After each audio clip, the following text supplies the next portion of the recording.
In the prosperous village of Yuzo, known for its red clay hills and proud lineage, lived Madam Anyton, a wealthy widow who owned lands, gold, and cattle. Her pride was her only son, Obinna, a bright, strong, and kind-hearted man who once ran across fields and climbed trees taller than houses. He was beloved by all. Then came the accident. Obinna was returning from a journey when the ox cart he rode tipped over a rocky hill. He was crushed beneath the weight of the cart. By the time they pulled him out, his legs were mangled. The villagers carried him home, covered in blood and dust, barely breathing. Madam Anyton wept and called the finest doctors from across the region. They examined him, performed surgeries, and applied ancient and modern treatments. But after months of pain and hope, the final verdict was spoken. His spine is damaged. He will never walk again. That sentence broke Madam Anyton's spirit and nearly killed Obinna's will. He was no longer the cheerful, strong man the village knew. He sat in a carved wooden wheelchair, staring at the sky, painting what he could no longer touch, birds in flight, rivers in motion, paths he would never walk again. People pitied him. Some whispered that Madam Anyton's fortune meant nothing now. Who would marry a crippled man? But she was determined. If he cannot walk, then I will bring the world to him, she vowed. She sent out messengers, offering a lavish bride price to any maiden willing to marry her son. 4 young women arrived weeks later, each dazzling in appearance and skilled in the art of charm. Chioma was tall and fierce, with sharp wit and sharper words. Binta was the perfumed daughter of a trader, her laughter laced with calculation. Keji danced like a flame, with eyes that flickered only when the gift stopped. Ada was calm on the outside but cold behind the smile. They came not for love, but for the gold. Obinna noticed it all. When he tried to speak, they avoided his eyes. They laughed when he wheeled away. In private, they said things they believed he couldn't hear. Once I marry him, I control the estate, said Chioma. He's already half dead, muttered Keji. Only one heart in that household beat with genuine care, Amoka, the house help. Amoka had served the household since she was 16.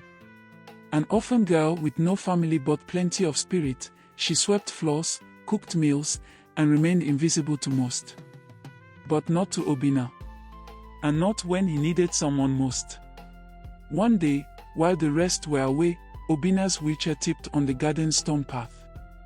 The 4 women saw him fall and walked past with smirks. Amoka ran. She lifted him, cleaned the wound on his arm, and sat beside him on the ground. "Does it still hurt?" she asked gently.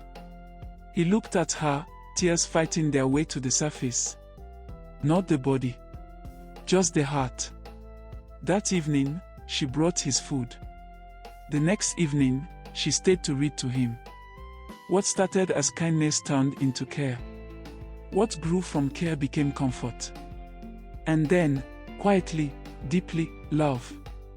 One evening, Amoka touched his legs and asked, "Do you want to try again?" Even if the doctor said no. Obinna chuckled bitterly. Try with what? Hope.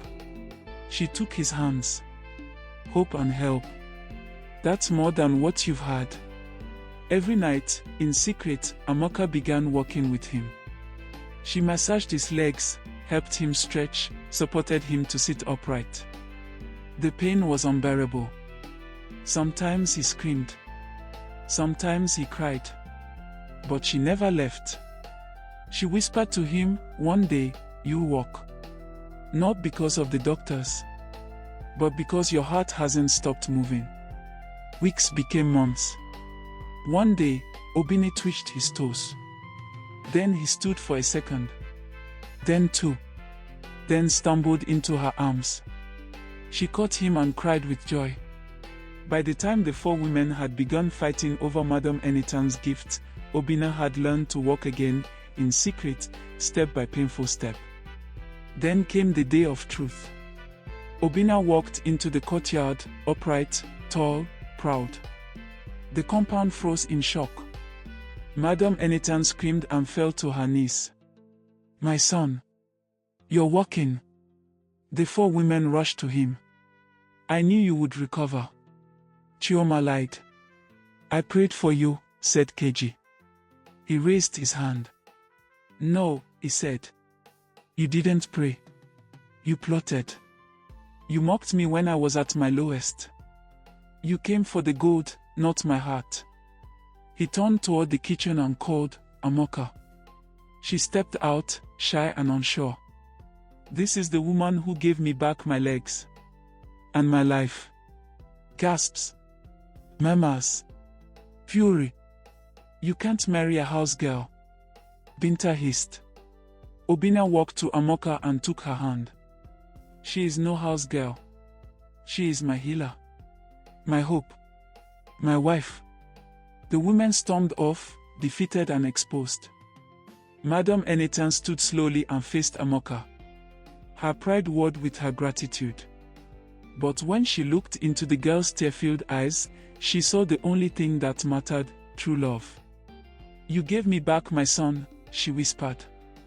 And I almost gave him to wolves. She hugged her. A few moons later, the villagers gathered beneath the great baobab tree. Obina, the man who was once declared broken, walked down the aisle beside his bride, Amoka, the girl once overlooked. Together, they proved that strength doesn't always roar. Sometimes, it whispers back through love. And when their children played in the fields, the elders would point and say, that is the house where a crippled prince rose because a servant girl believed in his heart more than his legs.